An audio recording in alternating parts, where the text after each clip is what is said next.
सलमान खान आतंकवादी, या फिर ये सिर्फ एक फेक न्यूज़ है? एक ऐसी खबर जिसने इंटरनेट पर बिल्कुल तहलका मचा दिया। आज हम इसी की तह तक जाएंगे। सवाल बहुत सीधा है और उतना ही चौंकाने वाला भी।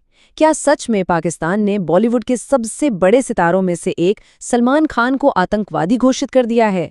आइए इस वायरल दावे की एक एक परत को खोलकर देखते हैं। तो ये सब शुरू हुआ एक बहुत ही चौंकाने वाले आरोप से। एक ऐसा आरोप जिसने देखते ही देखते एक बड़े विवाद की शक्ल ले ली। हुआ यूं कि अचानक सोशल मीडिया, व्हाट्सएप ग्रुप्स और कई न्यूज़ आर्टिकल्स में एक खबर आग की तरह फैलने लगी। दावा ये था कि सलमान खान को आतंकवादी करार दे दिया गया है, और वजह बलूचिस्तान को लेकर दिया गया उनका एक बयान। इसके बाद तो जो हुआ वो हम सब जानते हैं। मीम्स, बहस और पब्लिक डिस्कशन की जैसे बाढ़ी आ गई। अच्छा, तो ये पूरा मामला आखिर शुरू कहाँ से हुआ? वो कौन सी बात थी जिस पर इतना बवाल मचा? इसके लिए हमें चलना होगा सऊदी अरब के रियाद। बात है द जॉय फोरम 2025 की, जो 16 और 17 अक्टूबर को रियाद में हुआ था। ये कोई छोटा मोटा इवेंट नहीं था, बल्कि एक बहुत बड़ा ग्लोबल एंटरटेनमेंट इवेंट था।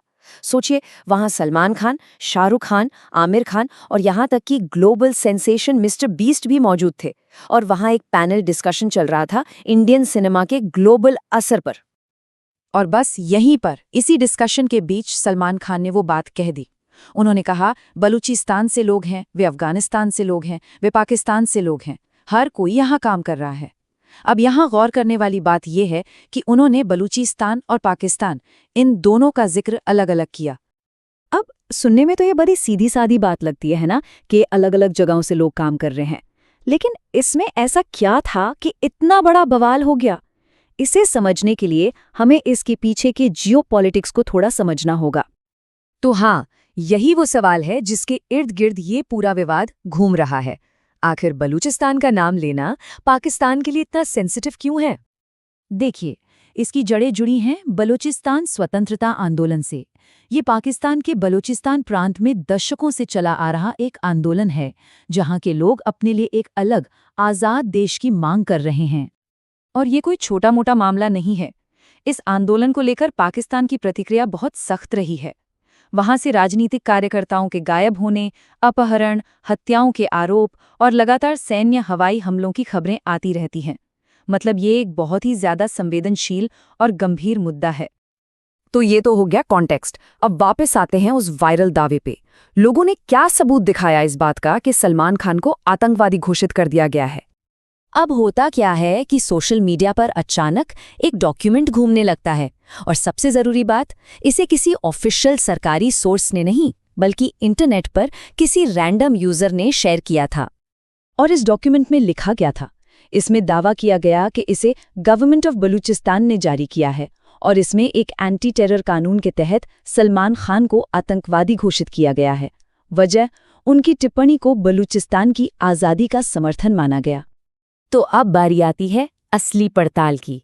इस डॉक्यूमेंट की फैक्ट चेकिंग करते हैं, क्योंकि दावे तो कोई भी कर सकता है, पर सच क्या है?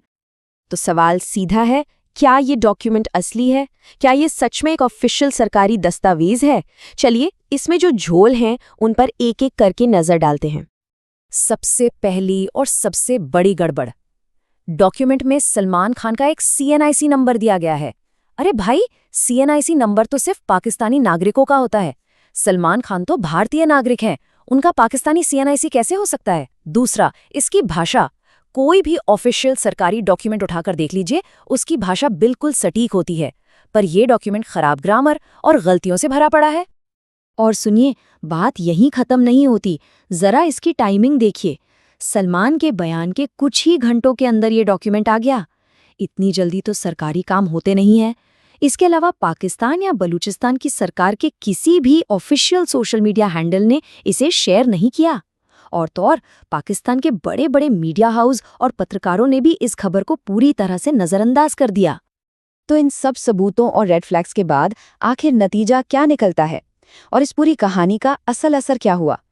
नतीजा बिल्कुल साफ है। इसमें कोई दो राय नहीं कि ये खबर पूरी तरह से फेक न्यूज़ थी, एक मनगढ़ंत कहानी। और अगर किसी को अब भी कोई शक है तो बता दें कि इस खबर की ऑफिशियल कंफर्मेशन कितनी है? 0, 0, 1 भी नहीं। लेकिन यहाँ कहानी में एक दिलचस्प मोड़ आता है। ये खबर भले ही झूठी थी, पर इसका एक अनजाने में हुआ असर जरूर था। इस फेक न्यूज़ की वजह से बलूचिस्तान का जो असल और गंभीर मुद्दा है, उस पर अचानक से पूरी दुनिया का ध्यान चला गया। और यहीं पर हम एक बड़े सवाल के साथ रुकते हैं कि आज के इस वायरल इन्फॉर्मेशन के दौर में ऐसा कितनी बार होता है कि एक झूठी कहानी, अनजाने में ही सही, किसी दबे हुए या छिपे हुए सच को दुनिया के सामने लाकर खड़ा कर देती है। इस पर सोचिएगा जरूर।